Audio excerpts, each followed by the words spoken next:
Hey, so today's a pretty significant day for me and my family, and I have gone about dealing with this day differently the last 4 years. But today I wanted to do something a bit different. I wanted to share some gratitude and be thankful for a few things.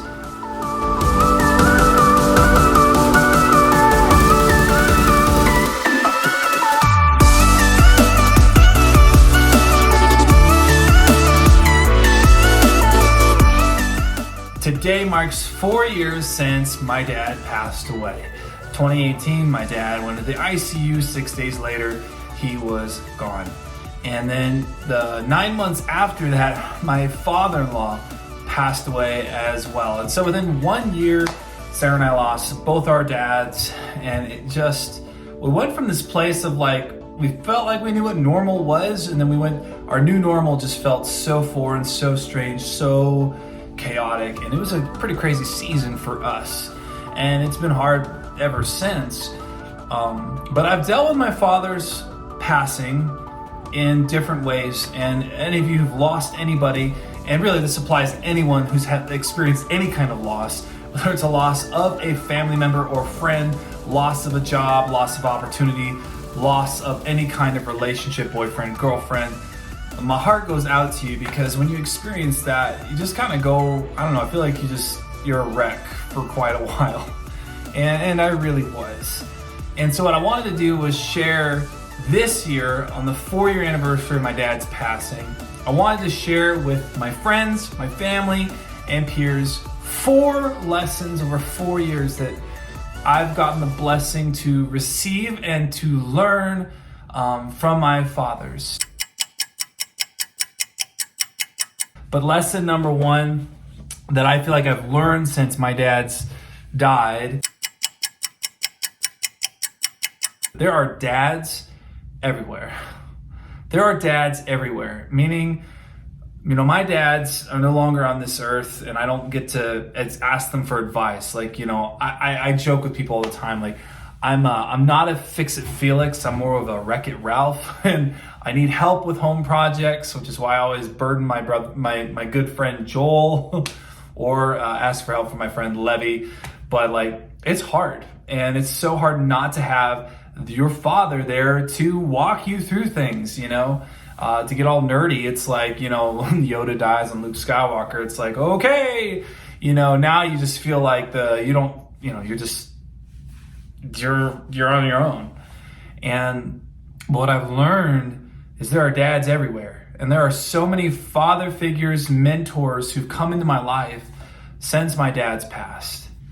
And just an encouragement to someone there. Maybe you did lose your father, or you never met your father, or maybe your father walked out, or whatever the situation might have been. Listen, there are fathers all around you, and they're there. They want to pour into you and care about you. And it just might take a little bit of humility and a little bit of faith on your part to step out and ask them for help. And that's not an easy thing, but I've been shocked and amazed at just the number of men that I have in my life who've said, "We love you, buddy, and we're going to help you. We're going to coach you. We're going to bring you along. We're going to take care of you. I'm going to give you wisdom. I'm going to help you know when you're being a bit of an idiot."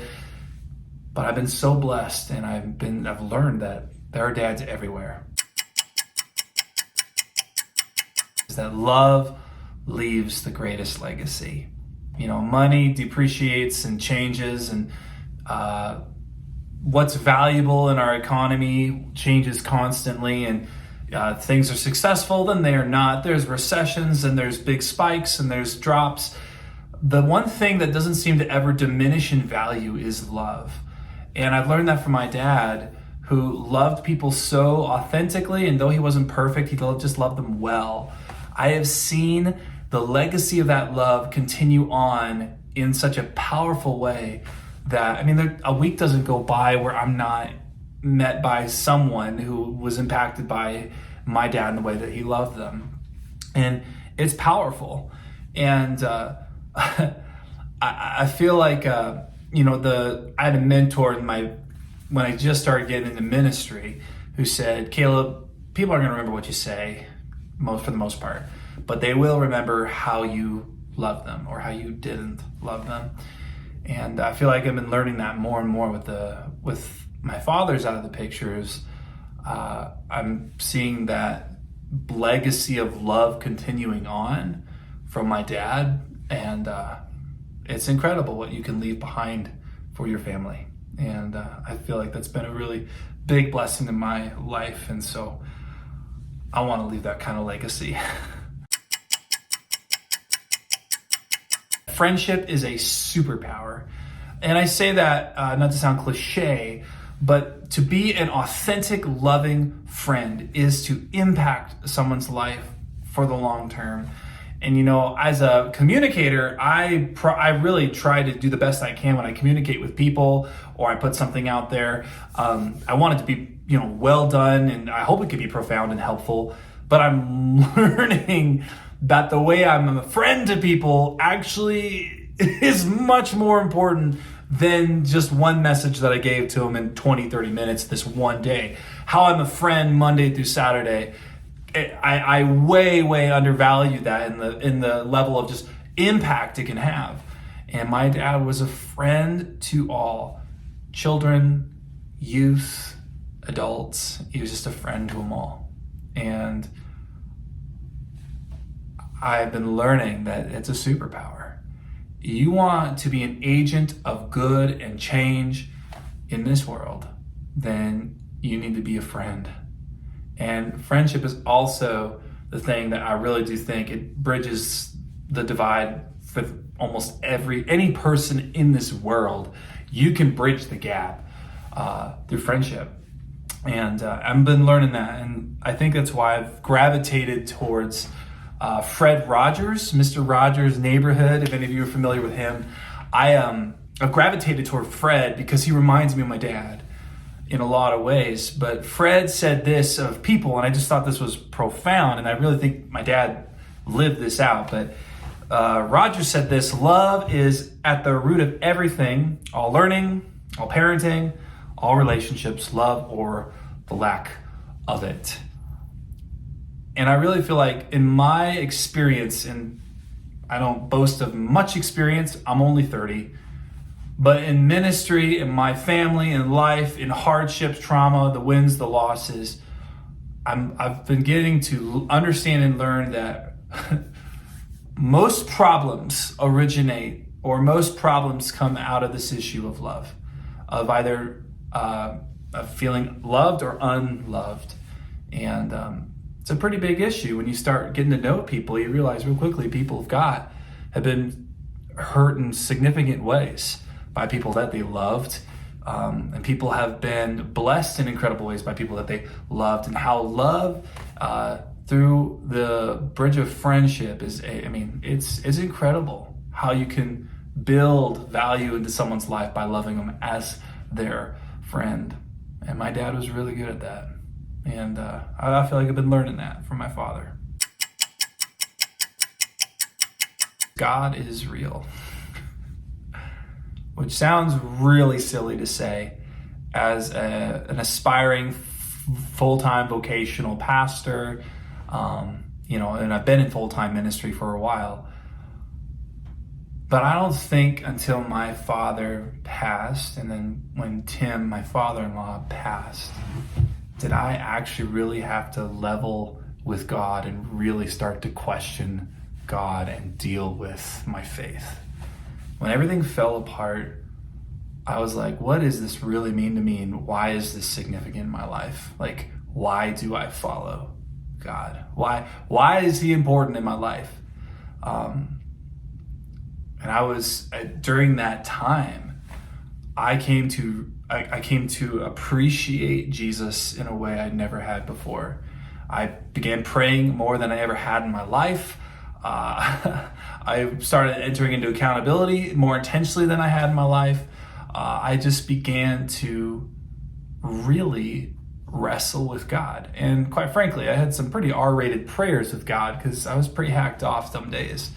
And also learned that God can take my most worst R-rated prayers, which is fantastic. Because I had a few of them for him. But life doesn't make sense often. And it's not a rewards-based deal, right? You're good here, you're going to get good things down the road. I would love to say that karma works itself out in all things, and I don't think it does. Like, as much as I'd love to say that the universe rewards good with good, the reality is my experience has been you can do all the good, but still deal with a lot of the bad. And God is the difference there.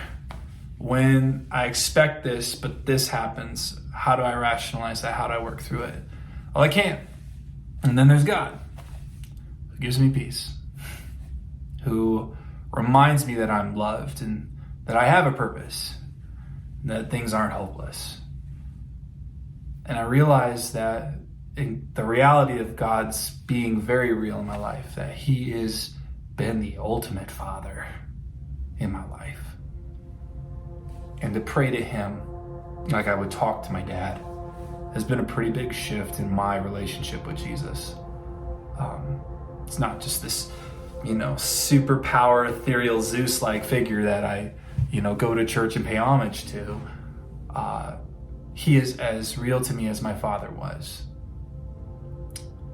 And I'm beginning to learn and understand that He loves me even more than my father loved me, which is a bit of a mind blow to me, really. But those are I feel like those are 4 lessons that I've been learning. And I'm grateful for those lessons, and I'm grateful for what has happened the last 4 years. Is it what I planned? Heck no. But I'm growing, and I'm learning. And I don't know if this lands for anyone out there, but listen, there are dads, there are mentors everywhere, friends. Please reach out. They're everywhere. And if you need a friend, please let me know. I can be your friend. Okay? Please take that seriously. And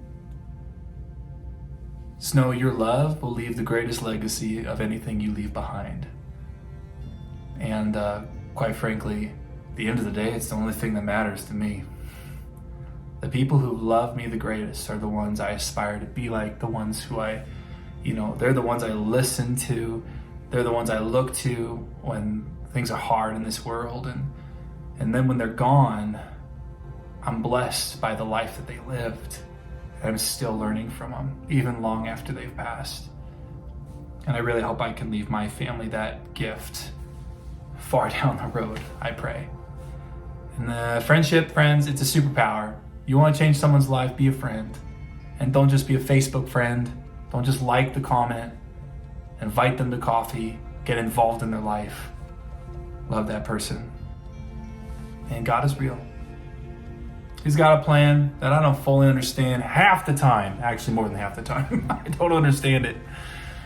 Well, He's very real. And I know He loves me. And I'm so thankful that He gave me my father. He gave me my father-in-law. That He is still with me even when they are not.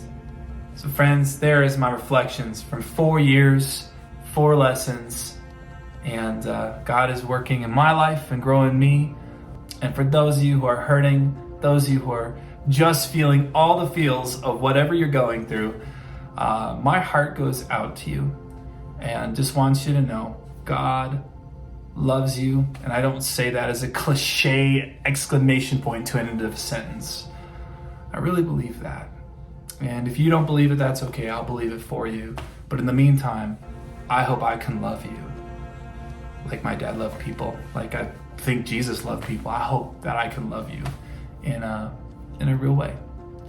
Friends, appreciate you. Have a great day. And hey, if you don't have a friend, please reach out. I can be your friend. Okay? Merry Christmas, guys.